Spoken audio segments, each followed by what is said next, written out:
Amigos de este su espacio, nosotros continuando con esta producción del día de hoy. Ahora hacemos contacto con la maestra Rosario Espinar para hablar un poquito del acontecer nacional y este panorama que inicia ya en República Dominicana. Maestra, bienvenida nuevamente por aquí. Saludos, ¿qué tal? Muy bien. Maestra, al parecer, luego de una intervención que tiene el presidente Luis Abinader, con un discurso de su primer año de gestión, el pasado 18 del mes de agosto, se levantó luego una respuesta de los diferentes partidos, el caso del PLD, luego el doctor Leonel Fernández, y al parecer esto como que se ha levantado una especie de activación del panorama político y no político, pero empezamos nuevamente a ver una activación de los partidos dándole respuesta al gobierno en la persona del presidente con este discurso. ¿Qué le parece todo esto a usted, maestra? Bueno, todo eso es de esperarse. Los partidos de oposición, específicamente PLD y Fuerza del Pueblo, pues utilizaron el discurso para reaccionar, para posicionarse, comenzar a posicionarse desde la oposición, pero eso no va a generar una situación que lleve a que ahora mismo pues se dé una guerra entre gobierno y oposición. De hecho, el mismo discurso con la propuesta de las 12 reformas generó un llamado a diálogo de parte del presidente Abinader, y con ese diálogo pues el gobierno busca oxígeno, es decir, no porque se esté asfixiando, sino prolongar una buena dosis de oxígeno por los próximos meses, porque ahora pues van a estar, que si van a reformar, que si se reúnen, que si cada 15 días, que si representantes del gobierno se reúnen con dirigentes de partidos, todo ese tipo de cosas. Lo que hace es ir generando una conversación, un ruido político para entretener a la gente, digamos. Sí. Porque realmente en este momento es un gobierno nuevo, no es que hayan muchas cosas grandes, a menos que se presentaran situaciones graves por algún motivo, pero hasta el momento, claro, la pandemia es un grave problema, pero no, fuera de la pandemia, digamos, pues no ha surgido nada particularmente grave que genere una gran discusión nacional. Eso no quiere decir que no vaya a surgir. O sea, yo pienso que más adelante podrían surgir temas, por ejemplo, si se quiere hacer una reforma fiscal, eso va a generar ruido, ese tipo de cosas.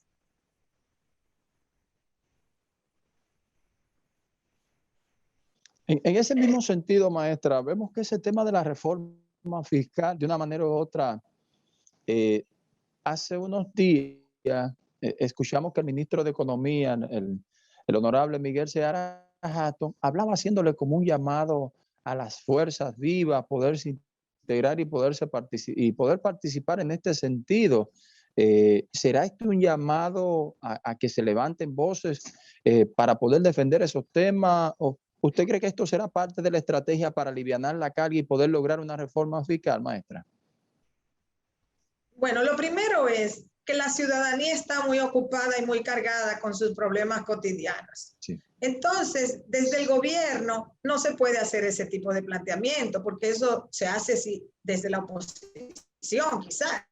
Sí. Pero los funcionarios lo que tienen que hacer es hacer propuestas de reformas pensando en el pueblo, no pedirle al pueblo que esté protestando. No quiere decir que el pueblo no proteste, no quiere decir que protestar no sea bueno, no, eso está bien, pero la gente tiene mucha carga, hay muchos problemas. Entonces el gobierno tiene que evaluar la situación y ver qué reformas va a hacer que sean favorables o lo menos desfavorables al pueblo, porque también no se sabe qué es lo que van a hacer, entonces la gente no se puede movilizar ni hablar sin saber qué es lo que se está haciendo o qué es lo que se está planeando. Entonces el gobierno habla de reformas, pero no presenta un plan de reforma, porque para discutir reformas hay que presentar reformas.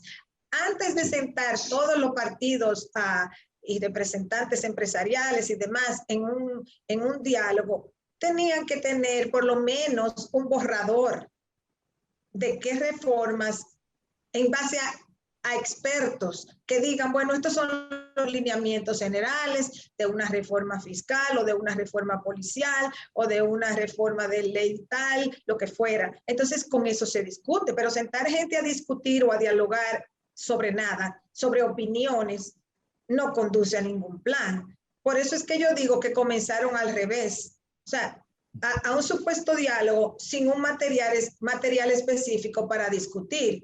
Entonces, si tú comienzas al revés, ¿dónde está la voluntad de hacer reformas?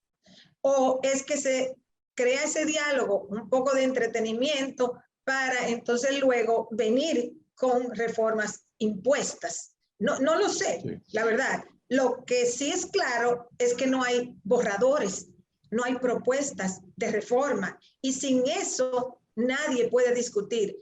Tú puedes juntar 50 personas y todo el mundo va a tener opiniones diversas y criterios diversos y bla, bla, bla, bla, bla. Pero de ahí a los hechos hay un gran trecho. Sí, eso es así. Maestra, quiero mantenerme en ese tema porque usted me ha explicado algo que yo sé que es de interés para la sociedad en sentido general. A raíz de esa misma situación que usted explica, vimos que los partidos que están agrupados en FOPREDOM, ese día del diálogo, llevaron una posible propuesta de la creación de un código electoral. ¿Entiende usted, como conocedora de la materia política y demás, que una ley que fue recientemente aprobada, como lo que es la ley de regímenes electoral y demás, está ya en condiciones de ser modificada? Porque sabemos que hay puntos ahí muy específicos, como el caso del transfugismo y demás, que vemos como un poco aéreo, pero esta ley ya es suficientemente adulta para ser modificada. Cualquier ley tiene muchas cosas inadecuadas. Y aquí son expertos aprobando leyes con muchos problemas. Entonces, si cada vez que hay un problemita en una ley o en la Constitución se va a cambiar, esto va a ser interminable. Ya la Junta Central Electoral hizo una propuesta de reforma también. Entonces, estar reformando todo el tiempo las leyes y la Constitución, lo que la República Dominicana necesita no es eso. Porque hay tránsfugas, a pesar de que la ley actual especifica que no debe haber tránsfugas. O sea, si usted se presentó en unas primarias y perdió, no se puede ir a otro partido. Eso está en la ley de partidos. Sin embargo, eso se permitió. Entonces, pensar que las leyes van a resolver los problemas dominicanos es equivocado. Que siempre las leyes pueden ser mejores, sí. Eso es verdad. Pero primero, haz todo lo que se puede con las leyes que hay, mejora todo lo que se pueda con las leyes que hay y luego se reforman las leyes. Pero esto es un can lo que hay. O sea, un can de reformar leyes o de pasarse 10, 20, 30 años hablando de la reforma de las leyes y por conflictos no se reforman. Entonces es mucho hablar y poco hacer. Hay que hacer más. Hay que hablar menos, hay que tener políticas públicas que no dependen de leyes necesariamente, sino que dependen de buena administración, de buena ejecución, de pensar en el pueblo, de pensar en lo que la gente necesita, de evitar la acumulación de riqueza, de distribuir mejor. Para esas cosas no se necesitan nuevas leyes. A propósito de eso, el presidente, previo a ese diálogo, envió una misiva explicando que cualquier modificación constitucional no fuera con ningún fin ni objetivos políticos. ¿Usted cree que esta modificación específicamente con el tema de un ministerio público independiente pudiera ser una modificación necesaria en estos momentos? Todo es político. No hay nada apolítico. Todo es político. Y siempre hay una constante. Los presidentes dicen que van a hacer algo que no es para beneficio de ellos. Y no, o sea, eso no es así. O sea, en política, ningún político hace nada que no sea para beneficio propio. Porque es incompatible. O sea, se pueden equivocar. Eso sí, se pueden equivocar y eso les perjudica. Pero no van a hacer nada de antemano pensando que no los beneficia. Entonces, el argumento de que van a hacer una reforma que no beneficie al incumbente, a mí me parece un sinsentido. Es más, sobre el tema del Ministerio Público Independiente, el asunto no depende tanto de si lo nombra el presidente, el Consejo de la Magistratura, el Senado, quien sea. Es un acto político, porque el Ministerio Público es un, digamos, un brazo o una institución del Poder Ejecutivo que supuestamente existe para defender la sociedad vía ese recurso, porque si no, la gente no tendría quien la defienda de manera colectiva. Entonces, en ese sentido, lo que se necesita es gobiernos comprometidos con defender la sociedad, defender el pueblo ante actos criminales. Ese es el punto. Si un gobierno quiere hacerlo, pues no, el punto no es si el Ministerio Público es independiente, el punto es si el Ministerio Público es eficiente defendiendo los intereses de la sociedad. Ese es el punto. Muy bien. Maestra, tenemos que hacer una breve pausa para entonces volver a conectar con usted en unos minutos. Así que no se muevan de ahí, venimos en breve. Señores, retornamos nuevamente por aquí en esta interesante conversación con Rosario Espinal.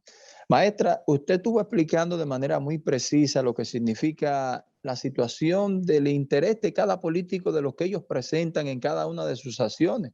Pero sigue llamando la atención, maestra, por ejemplo, que a nivel del panorama político en República Dominicana, lo que usted ha dicho ya del pronunciamiento del presidente Luis Abinader y demás, pero vemos temas que son de mucho interés y tal vez la parte política no se pone de acuerdo, como la aprobación de un código penal que ha estado pendiente, y no vemos voluntad o interés en los políticos de aprobar este código. ¿Qué usted cree que estaría pasando con esta situación, maestra? Bueno, que no se ponen de acuerdo en términos fundamentales, sean aspectos relacionados con el castigo a la corrupción, sean aspectos relacionados con los derechos de las mujeres a su vida, o sea, queriendo imponerse una penalización total del aborto cuando hay situaciones donde el aborto es recomendable o es necesario o debe ser una opción. Porque es una opción lo que se está pidiendo. Lo que se está pidiendo con las tres causales es que en esas tres condiciones, cuando peligra la vida de la madre, cuando ha sido producto de incesto o violación sexual, o cuando el feto es incompatible con la vida, se permita a la mujer embarazada decidir si continúa o no con un embarazo. Es una opción. Si una mujer se va a morir y quiere seguir con su embarazo, pues que siga. Si se muere, se muere, y si no se muere, no se muere. Si alguien ha sido violada y quiere seguir con su embarazo, pues que siga. Nadie la va a obligar a interrumpir el embarazo. Lo que se está solicitando es que se le permita a las mujeres en esas tres circunstancias poder decidir si continúa o no con un embarazo. Eso es todo. Pero las iglesias, las jerarquías de las iglesias están opuestas a eso y los políticos juegan al complacer a las iglesias. Y por otro lado, tienen una presión social real porque esta sociedad se ha hecho más de clase media, es decir, tiene mayor nivel educativo. Y en la medida que el nivel educativo de la gente sube, pues mayor apoyo hay a la idea de que las mujeres tengan ese derecho a interrumpir el embarazo en condiciones adversas. Entonces, ahí los políticos no entienden o no quieren entender que ellos están para representar la sociedad entera, no para representar un solo sector de la sociedad. Y dar una opción en esos casos es eso, representar la sociedad. Quien quiera seguir con el embarazo, aunque se vaya a morir, puede seguir. Quien no quiera correr ese riesgo, pues lo interrumpe a principio del embarazo. ¿Será, maestra, que hay un temor a perder popularidad con algunos sectores y tal vez con el tema de que pueda haber un castigo al día de votar y demás? ¿Será un temor a esto, a la imagen de cada uno de ellos, porque lo que usted ha explicado es un asunto que ya eso es de conocimiento del pueblo en sentido general. Es que se le teme a un castigo en las urnas con esto, maestra, porque en un momento vimos cuando en la pasada campaña habían sectores que estaban con este tema en favor del derecho de la mujer y ahora vemos que establecen posiciones distintas. Es que se teme a los votos, maestra. Bueno, lo primero es que si se teme a defender derechos por el miedo a la consecuencia en los votos, se es un irresponsable político. Lo segundo es que la evidencia muestra que la gente no ha penalizado a los políticos, candidatos que apoyan las causales, porque en el pasado candidatos y candidatas que apoyan las causales han ganado las elecciones y no ha habido problemas. Entonces es un cupo que ellos, si lo sienten, quieren ser cómplices de esa situación. Yo lo que creo es que no hay una real convicción de que las mujeres tienen derecho. Y lo digo para hombres legisladores y para mujeres legisladoras. Porque lo que se le está pidiendo es que den la opción. No se está obligando a nadie a eso, sino que la ley de la opción. Entonces yo creo que es una irresponsabilidad política fundamentalmente de los legisladores y de los jefes de partidos. Muy bien. Maestra, en ese mismo tenor, siguiendo en el orden legislativo, hay un tema también que vemos que sigue tomando fuerza a nivel de la popularidad, a nivel de la población, el tema del 30% de adelanto de las AFP. Vemos que algunos legisladores se suman, otros que retroceden y no vemos que ese tema termina de concluir. Al parecer, este otro de esos temas que los representantes, los políticos no les gustan asumir. ¿Entiende usted qué es lo que impide que esto se pueda llevar a cabo, maestra? Bueno, es que hay muchos argumentos en conflicto en torno a ese 30%. Sí. Por un lado, el gobierno o los gobiernos no quieren. ¿Por qué no quieren? Bueno, no quieren, uno, porque todo ese dinero que se ahorra por ahí sirve para financiar responsabilidades gubernamentales. O sea, como un banco seguro que tiene el gobierno con esos fondos. Dos, porque si se suelta el dinero a la calle, si se devuelve, podría ser un factor inflacionario. Eso es verdad también. Esas son dos razones. Tres, porque, y ya esto entra también en el aspecto empresarial, porque si se devuelve dinero, en cierta medida se descapitalizan las AFP, que son las que llevan esos programas de pensión. Y por el lado de la demanda, digamos, de la gente que quiere, mira, los pobres dicen, yo necesito el dinero porque no tengo. La clase media dice, bueno, ese dinero devaluado en 30 años no me va a servir para nada. Y así sucesivamente. Entonces, cada quien tiene una razón y todas son razones válidas. Ahora bien, si la gente no quiere tener pensión, porque es que en el país existe la idea de que la pensión va a aparecer de la nada, como de que alguien te va a asegurar tu pensión. Y en ningún país del mundo ocurre eso. Todo el mundo tiene que contribuir y esperar tranquilamente a que le llegue su turno para poder coger su pensión. En países subdesarrollados con moneda débiles como este, realmente los planes de pensión son un problema. ¿Por qué? Porque tú ahorras para el futuro en dinero y a menos que te puedan invertir ese dinero con una rentabilidad muy alta, la devaluación de la moneda te va comiendo esos ahorros. No es que tú tengas mucha posibilidad de preservar tu capital, pero mucha gente de clase media alta, por ejemplo, diría, pero mejor yo compro una casita, un apartamento y quizás preserva más su valor. Pero bueno, esos programas de pensión se instituyeron porque en estos países no había pensión. O sea, lo que habían eran pensiones del gobierno, lo que llaman de reparto, pero que eran más bien institucionales, que si los maestros, que si los médicos, pero no había un plan de pensión nacional. De manera general, sí, claro. Y mira que en este caso el sector informal no entra, porque eso es para personas del sector formal. Entonces, en mercados laborales donde la gente trabaja un tiempo en una empresa, después se sale y dice, no, yo voy a abrir un negocito, yo no voy a ser empleado mi vida entera. Entonces, entran y salen de las pensiones. Entonces, ese problema de la informalidad del mercado laboral más la devaluación de la moneda que se da en todos los países con monedas débiles, como es el caso de República Dominicana, entonces te va creando esa incertidumbre de parte de los cotizantes que quisieran su dinero. Yo no sé hacia dónde va este movimiento. El gobierno y las empresas, las AFP, se van a resistir lo más que puedan a hacer concesiones. Entonces, va a depender de si del lado de los empleados que han cotizado se genera un movimiento o no, porque hasta ahora ha sido un movimiento, digamos, muy pequeño. Entonces, yo no sé si se va a dar un movimiento mayor o no. Dentro de ese movimiento hemos visto que han estado encabezados el diputado Pedro Botello, la última vez hizo una crucifixión frente al mismo Congreso, maestra.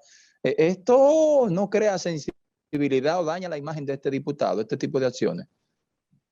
No, mira, para que ese movimiento crezca necesita un liderazgo más, digamos, más confiable. O sea, tendría que ser realmente personas que surjan de organizaciones sociales y demás. O sea, mientras eso esté limitado a ese diputado, yo no creo que ese movimiento va a crecer mucho, aunque hay una corriente real de opinión de gente que quisiera que le devuelvan su dinero. O lo que dicen es su dinero, es parte su dinero, digamos que lo pusieron ellos, y es parte el dinero del empleador, y es parte la ganancia que han tenido. O sea que ese dinero es compartido, pero vamos a decir que en teoría es del trabajador, porque realmente es del trabajador, porque el día que se jubile. Ahora, ¿qué dirían las AFP, el gobierno, los empleadores? Podrían decir, bueno, es verdad que es del trabajador el dinero, pero era con la condición de que se lo dieran cuando se pensionara, no antes de tiempo. Entonces, todo eso genera una corriente de opinión y vamos a ver para dónde va eso. Yo no sé en este momento hacia dónde va ese movimiento. Hay gente que dice que ese movimiento va a crecer, por otro lado no ha crecido, y si iba a crecer, quizás en la época de crisis era más factible que creciera. En la medida que las condiciones económicas mejoren, creo que ese movimiento va quizás a disminuir.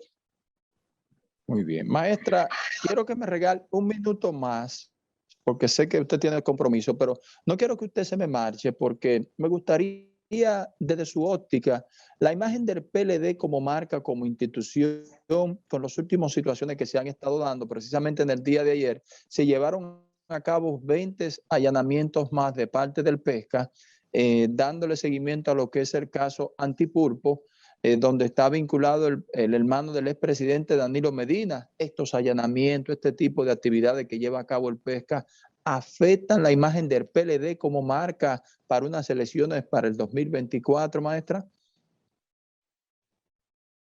Sí, claro, indiscutiblemente. O sea, la marca PLD fue afectada durante todo el proceso de campaña.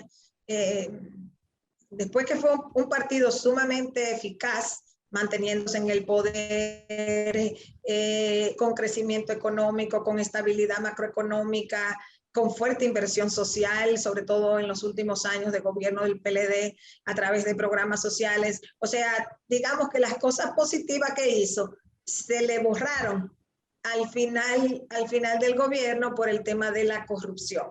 Y ese tema se arrastra post elecciones y sobre todo después de la llegada del PRM al poder. Entonces eso tomará un tiempo dilucidarse, quiénes son culpables, quiénes no son, qué se hace finalmente, porque en la República Dominicana el último gobierno siempre fue el más corrupto.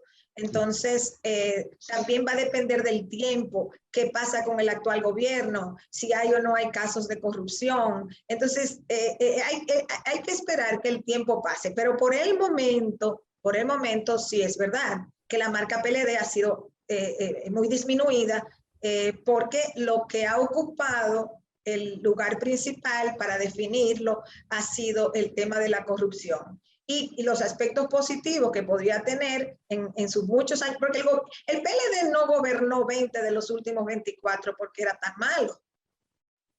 Eso es obvio. O sea, cuando alguien se pone a hacer un análisis serio, o sea, objetivo, sí, tiene que darse cuenta que un partido no gobierna tantos años porque lo estaba haciendo mal todo ese tiempo, sino que un balance objetivo tiene que ver las cosas positivas y las cosas negativas. En este momento, desde el periodo de campaña, digamos, el énfasis ha sido en el aspecto corrupción, que está en su columna de problemas serios, y eso va a tomar un tiempo. Realmente irse aclarando, despejando, ver qué sucede, qué pasa con los procesos judiciales, etcétera. Muy bien, maestra, muchísimas gracias a usted siempre por su tiempo, compartirlo con toda nuestra audiencia. Siempre agradecido de usted. Muchas gracias.